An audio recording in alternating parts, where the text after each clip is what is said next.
Assalamualaikum warahmatullahi wabarakatuh. Berjumpa kembali di channel Cendekia Muslim. Teman-teman sekalian, kali ini kembali aku ajak untuk ketawa ngakak ya sama perilaku Mbah Udin ya. Jadi kemarin ketika kita umat Islam merayakan hari raya Idul Adha, di mana umat Islam diperintahkan untuk melakukan korban, dan kita diperintahkan pula untuk menyemarakkan hari raya Idul Kurban atau Idul Adha itu dengan mengucap puji-pujian kepada Allah Subhanahu wa taala. Allahu akbar, Allahu akbar. La ilaha illallah, wallahu akbar, Allahu akbar walillahil hamd.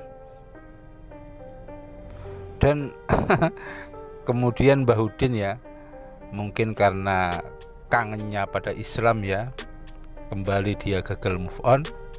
Kemudian Mbah Udin membuat satu konten yang diawali dengan mengucapkan takbir pada Allah Subhanahu wa taala.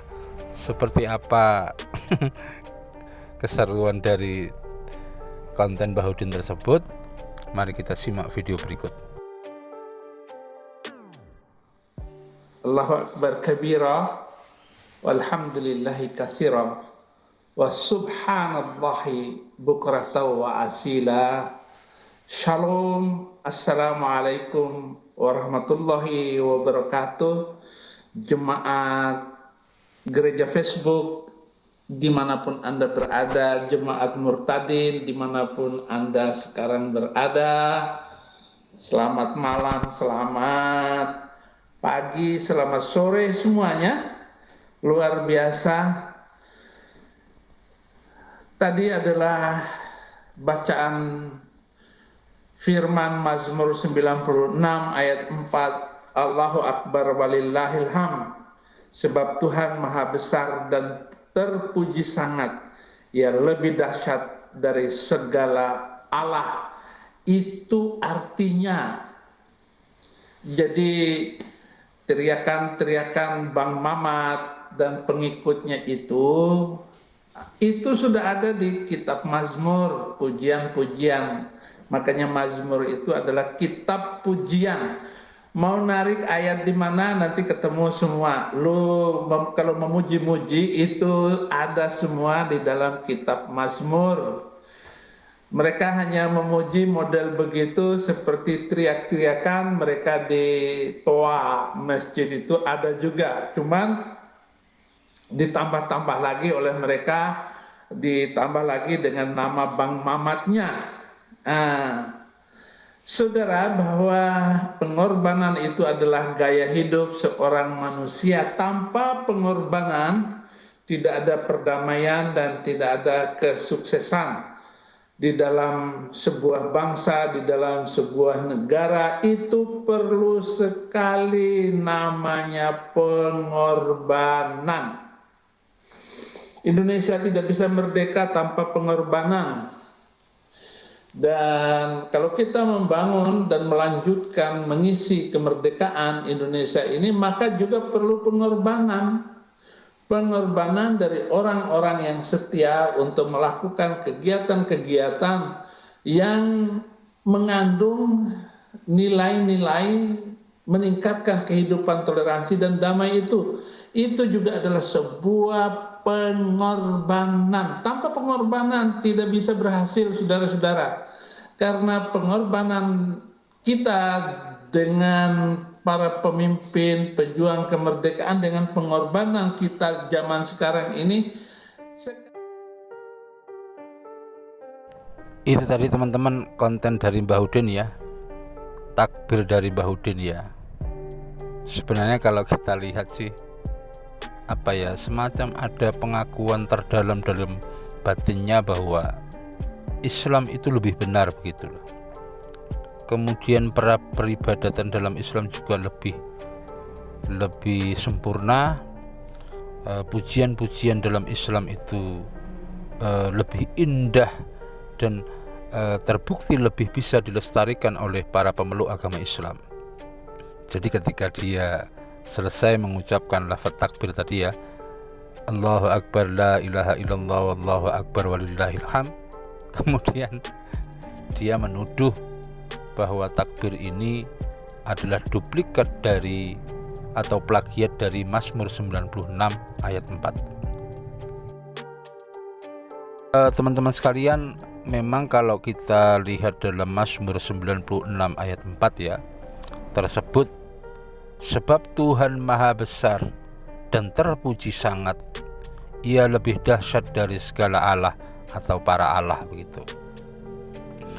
Jadi memang ya, kalau dalam kepercayaan kita sebagai muslim, sebelum terutusnya Rasulullah SAW itu dahulu begitu banyak diutus para nabi dan rasul yang tentu mengajarkan ketauhidan, mengajarkan bagaimana menyembah Allah, bagaimana memuji Allah.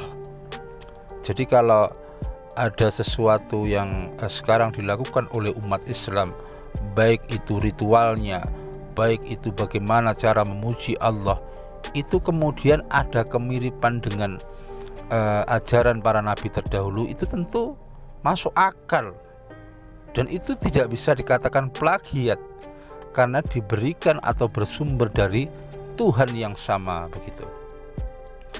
Dan lagian kalau kita bandingkan apa yang ada di Mazmur ya, kalau dalam keyakinan kita sih itu kitab Zabur begitu, itu meskipun substansinya sama, tetapi Islam lebih indah. Allahu Akbar, Allahu Akbar, la ilaha illallah, wallahu akbar, Allahu akbar walillahil hamd. Itu lebih indah dari pujian-pujian yang ada di Mazmur. Dan umat Islam sangat menjaga bagaimana keaslian lafaz itu menjadi persatuan umat Islam di seluruh dunia. Semuanya berusaha dengan kemampuannya mempertahankan dan memakai satu bahasa yang sama, yaitu bahasa Arab, agar bisa melakukan melakukan pujian bersama-sama kompak seluruh dunia.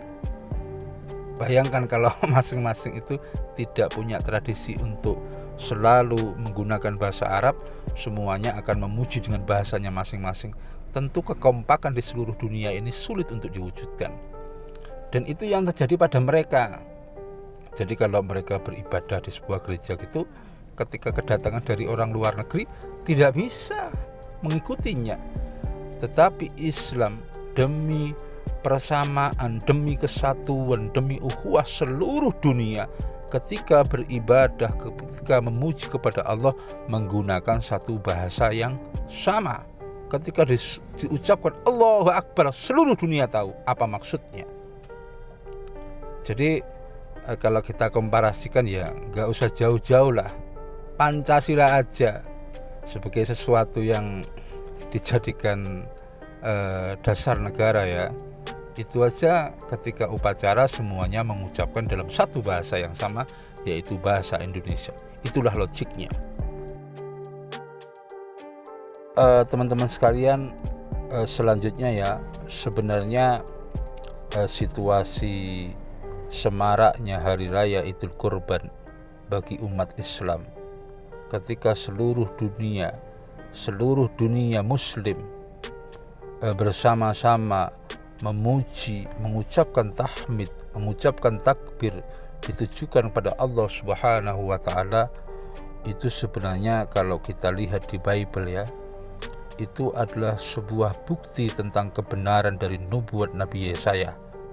Karena kalau kita lihat di Yesaya 42 ayat 1-8, itu pada intinya disebutkan, lihat itu hambaku yang kupegang, pilihanku, yang kepadanya aku berkenan. Aku menaruh rohku padanya, menyatakan hukum bagi bangsa-bangsa. Ia tidak akan terbunuh hingga ia tegakkan hukum di bumi dan menjadi saksi perjanjian bagi umat manusia, menghantarkan petunjuk terang kitab Allah dan menghancurkan berhala kaum pagan. Intinya kalau kita lihat di Yesaya 42 ayat 1-8, itu sebuah isyarat yang sangat tegas bahwa Rasulullah Shallallahu Alaihi Wasallam, Nabi Muhammad itulah yang dimaksudkan dalam Yesaya itu, karena beliau adalah Nabi yang menyatakan hukum bagi bangsa-bangsa, menegakkan hukum di bumi. Dan seperti yang kita ketahui, seluruh rasul-rasul terdahulu itu adalah rasul lokal dan temporer. Mereka hanya diutus untuk satu kaum tertentu dan dalam periode tertentu pula. Jadi ini tentu isyarat bahwa kebenaran bahwa Rasulullah SAW itu sebagai Rasul akhir zaman untuk jami al-alamin, untuk seluruh umat manusia. Kemudian ketika kita hubungkan dengan Yesaya 60 ayat 1-7, di situ juga disebutkan dengan tegas segala kambing domba kaum keturunan Ismail, Nebayot dan Kedar akan dipersembahkan sebagai kurban menyemarakkan rumah keagungan Allah. Siapa lagi kalau bukan Nabi Muhammad? Mana lagi kalau bukan Makkah? Karena di saat-saat seperti ini begitu banyak orang yang melakukan korban, menyembelih hewan, kambing, domba, onta, dan semarak puji-pujian kepada Allah Subhanahu wa taala berada di rumah keagungan Allah, yaitu Makkatul Mukarramah, Masjidil Haram. Karena kalau kita hubungkan pula ketika Yesaya 42 ayat 1-13 juga dikatakan ya, sorak-sorai penduduk perbukitan Gunung Paran di kota, desa, hunian kaum Kedar menerima pujian bagi sang pemimpin yang mendakwahkan penghormatan kepada Tuhan, memenangkan peperangan hingga hukum kerajaan Allah ditegakkan. Siapa lagi kalau bukan Nabi Muhammad SAW yang ada dalam sejarahnya melakukan penaklukan di kota Makkah dengan begitu indah tanpa pertumpahan darah, menegakkan hukum-hukum Allah, memenangkan peperangan. Kemudian jika kita hubungkan dengan apa yang dikatakan oleh Yesus di Matius 21 ayat 42-44, Yesus berkata, kerajaan Allah akan berpindah ke bangsa yang lain. Siapa lagi kalau bukan bangsa Arab keturunan Nabi Ismail? Karena Nabi Ibrahim hanya mempunyai 2 keturunan dari Ishak. Itu kemudian yang ada begitu banyak para nabi dari Bani Israel. Ketika dari Bani Israel ini kerajaan dipindah, tentu ke keturunan yang ada di sebelahnya, yaitu keturunan dari Ismail. Siapa lagi kalau bukan Nabi besar Muhammad SAW. Kemudian ada lagi nubuat dari Yesaya, Yohanes 4 ayat 21, saatnya akan tiba menyembah Bapa bukan di gunung ini dan bukan juga di Yerusalem. Tentu ini isyarat adanya perpindahan kiblat dari Yerusalem ke sebuah daerah, yaitu Makkah. Karena kalau kita lihat di Al-Quran surat Al-Baqarah ayat 144, ketika Allah memerintahkan kepada Nabi besar Muhammad SAW untuk mengubah arah kiblatnya dari Baitul Maqdis ke Masjidil Haram, dari Masjidil Aqsa ke Masjidil Haram, itu membuktikan bahwa dahulu di awal-awal Islam, umat Islam melakukan ibadahnya ke arah kiblat yaitu Masjidil Aqsa. Kemudian sekitar tahun 2 Hijriah itu Allah memerintahkan untuk kembali berkiblat ke arah Ka'bah, karena memang rumah ibadah yang pertama kali dibangun itu adalah Ka'bah atau Bakkah. Itu aja teman-teman. Jadi suasana Idul Adha ini sebenarnya adalah bagian dari nubuat Nabi Yesaya yang telah terbukti kebenarannya, yaitu perihal Islam dan Nabi Muhammad SAW. Dan sekali lagi Mbah Hudin kayaknya lagi galau ya. Dalam hatinya dia tahu Islam itu benar, tetapi dia harus melakukan seperti itu karena dia tersandra oleh donasi umat Kristen. Itu menurutku. Sekian dariku, kurang lebihnya mohon maaf. Assalamualaikum warahmatullahi wabarakatuh.